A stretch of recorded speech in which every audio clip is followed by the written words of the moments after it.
it's Melissa and I'm back with the Scrappery again today, and I'm working with the beautiful Willow Kit, which features the Good Vibes collection by Scrappery. And so today I'm making my second layout, and what I have is this beautiful paper. That is the A side, it's called Hashtag, and I love this, and it's hard to sacrifice it, but when I first looked at this I thought it's like a geometrical string art paper or pattern, and it really cries out for me to hand stitch it. So that's what I'm going to do. I did think about how to deal with the edge because the lines go right over, and you know, here, this bit here, I don't really want to pierce a hole so close to the edge. So what I think I'm going to do is get as close as I can and then put a border on it, probably with that. Yeah, see how we go. I mean, obviously I'm not going to use, I'm going to gut it. So I think I'm going to gut it, or cut that border shape and put it over the top. I've done this before where I lifted up, I popped up the border on some foam. I think I'm going to do that again. I've done that for the Scrappery with, I think, the last kit we had. And so, yeah, that's my intention. I think I'm going to use this because it goes well with the pink, although, yeah, I think I'm going to stick to pink. As you can tell, I don't really know what I'm doing, but I just wanted to come on before I started and just talk to you about the inspiration, which is this paper for this layout. So at this point, I don't even have a photo, but I think it's going to be one of Azaria because I've been doing lots of Brielle and a bit more of Ava, and if I don't do things evenly, it looks like I'm being unfair. So if you've got multiple children, especially lots of girls, you'll know what I mean. So yeah, I'm going to make a start, and I'll be back to do the voiceover.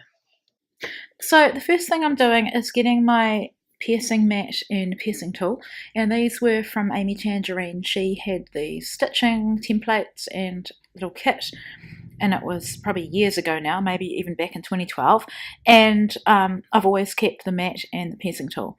So what I'm doing is putting a hole where the lines meet, and so it took a bit of time, but definitely worth it.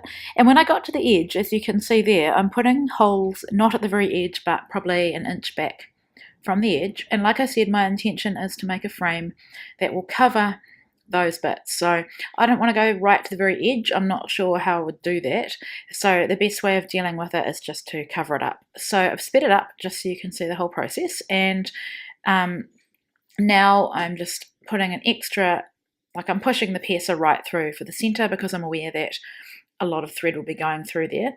This is the thread that I chose.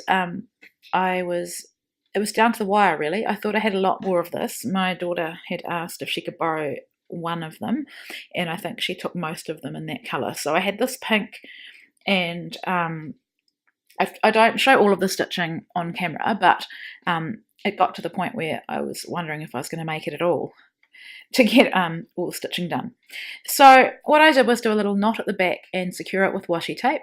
This thread is quite cheap. I got it in bulk, and so that's why I have to keep pulling it over, turning it over and pulling it through. But if you use Anchor or DMC embroidery thread, you won't have this problem. So as you can see, it's really easy. I'm just doing a back stitch and just filling in those lines, really. So there's no pattern or way of doing this. I just do whatever, based on the length of thread that I have left, I will work out if it's going to make it each time. So because of course everything on the front is kind of repeated in the back in terms of getting to the next hole. So I'm not going to show all of this process, but you get the idea. And I think I do show how I finish up, which is to tie a knot through the thread just at the back and then trim it off. So I don't need to put any washi on the back when I've tied them together. So that is how it's turned out, and I've left some space for where the photo is going to go because, like I said, I ran out, so I had to make a decision on where my photo was going to be. I've cut that paper into a frame. My ruler actually holds my phone so I can film this. It sits on my tripod, so I couldn't film that process because I needed to use the ruler. But pretty easy. I just used a pen and marked where I wanted it. I did think about using that black and white floral or floral leaf kind of print, but because I had drawn the lines, you could see them. I cut it out with an X-Acto knife anyway. I decided to go with pink, and I'm happy with how it turns out in the end. But you could go with the white and the black as well. So that grid, or not grid, notebook looking paper is from the ephemera pack, and this cut apart is from the PLK. And I knew I wanted to use a couple of the tags. Wasn't sure at this point which ones, but did love that. It's like Parquet Flore, I think is the name of it, pattern. And so you just cut them out, trim the edges, and then soon you'll see me use my crocodile. Yeah, just to punch the holes. I have to have them punched, and I have to have thread in them. This is some baker's twine just from a local warehouse. Really cheap. I've had it for years, and I just have it on my desk to make sure I use it. So I'm putting some of that in that one. I did think I was going to use that pink tag, but you'll see I change it out. And then I got a gold doily from the Pretty Little Pieces kit. So just playing around with where to put that. Because it's got numbers and detail on it, I don't want to cover it up completely, so I think that's why I removed it there. And now just going through the ephemera pack and working out what I want to use. This collection has got really fun, just laughing because the word fun just came up there, fun elements, and is quite playful, which is great for scrapbooking, everyday moments, and your children, or even yourself really. So I did think about that, be happy, be bright, be you, but I didn't want to cover up too much of the string art, so just going through frames, as you know I struggle with, but I'll be making an effort to use them. I thought that Love This little tab was really fun. So is that, sorry, I'm just actually looking across at the layout in person to see what I used, because it's been a while since I made this, but yeah, I go with that. And so rather than waste double-sided tape, I'm just putting a few staples in. A little hand has come across there to tell me that the photo is Azaria, which it is, it's Brielle. And then I'm just putting some foam on the back. So Brielle had decided that she wanted to scrapbook too, so I set her up on my other table. And she said that she's going to make a video as well, so I'd love to see that. So put the foam on the back, and then I needed to add some other twine into that other tag, and I thought about using the pink and white baker's twine again, but I've decided to go with just plain white. So I'm using double-sided tape to adhere that foam. You can see my staples there. So I want to make sure when I put this down that I've covered up all those staples. So just making sure it's how I want it, and I will be trimming off those threads. At this point I was wondering whether I tie them into bows, but I think because of their position on the page, they're quite close to the top, that they look better just trimmed off. So now I am adhering everything, and I'm really happy with how that's looking.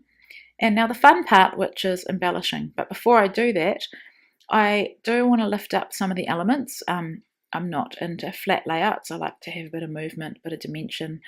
And because I hadn't put the foam right to the edge of my photo, because I never know if I'm going to tuck anything underneath, some parts of that photo do need to be lifted. I've just bent the edges of that like notebook edge, and just there, that corner in particular needed a bit of lift, so I've just put one of those dimensionals underneath. So I did think about having that title, Love You Tons. This photo, as I realised after, when I added the date, was taken on January the 1st of this year. So we just had a really mega hot summer. It's a lot cooler now and starting to feel like autumn.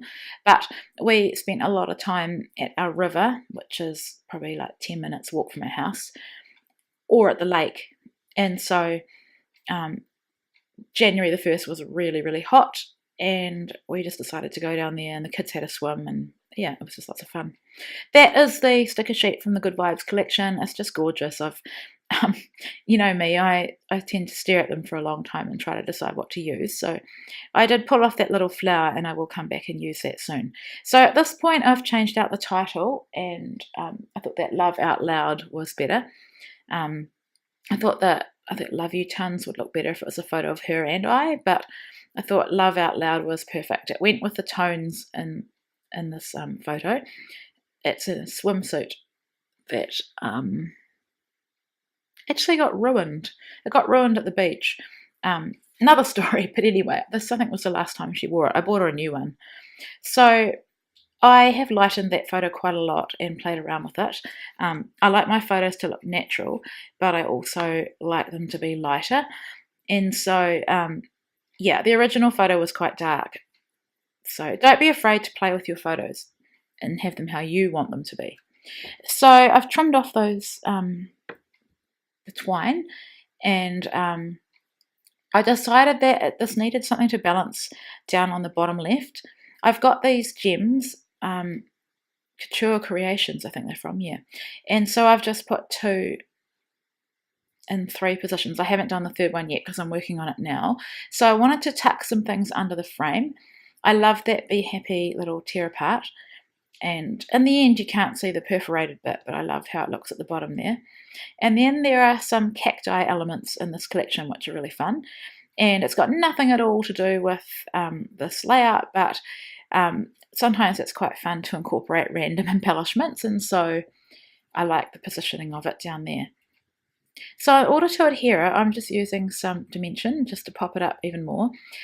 In the last layout I did where I made a frame, I put foam around the edge and lifted the frame up. With this one, I decided not to, I think because I had that twine underneath, and I've just used, as you saw, double-sided tape, and it looks fine. But I did want to lift this cactus up a bit so that it wasn't just flush to the page, and that's what I'm doing there. So I use the edge of my dimensionals. They're from Stampin' Up, and I just cut them out, and they work really well on narrow, skinny bits like that. So that hashtag love this looked really good down there as well, and I just tucked it under. This ephemera pack comes with cork elements, and so I decided to use a couple of the stars. That little flower I just added is a sticker, and I think I just stuck it flat onto that love this. And then I've just used a liquid adhesive to glue some of the other things down. I find that the cork is really good at being glued with liquid adhesive rather than anything else. And then I think, I'm trying to remember what I did next. I know I have to add some more of those gems. Okay, so I did pop that one up, that little flower. I just wish that there were more flowers. They're so beautiful in this collection. I could do with a whole lot more. So now with my journaling, I did think about adding it on the journaling spot, but I've decided just to add it in that little gap between the string or the twine. And I probably just have journaled exactly what I've told you. You'll see it better than me when it's full screen. Having another look at the sticker sheet, trying to decide if there's anything else. And I love this flower, and I was trying to work out where to put it. Then I thought about not using it, but I will come back and put it down there. And it's awesome actually because there's even a little gap in my journaling and it fits perfectly. So I've glued it down and then just lifted the top, and I love the way it looks just on the edge of that photo or on the corner. So at this point I'm nearly there. I'm just adding a few more flowers. I do struggle with knowing how many embellishments to add. Probably because I think I've used so many stickers, I've used all the flowers. What if I need them on other layouts? But you know what? You make do with what you have, and it's good to get these things onto our pages and into our albums. So that is my final layout. I hope you enjoyed my process. I loved making this, and I loved being inspired by the paper. So I hope you're enjoying your Willow kits, and yeah, I'll be back again next week. Take care.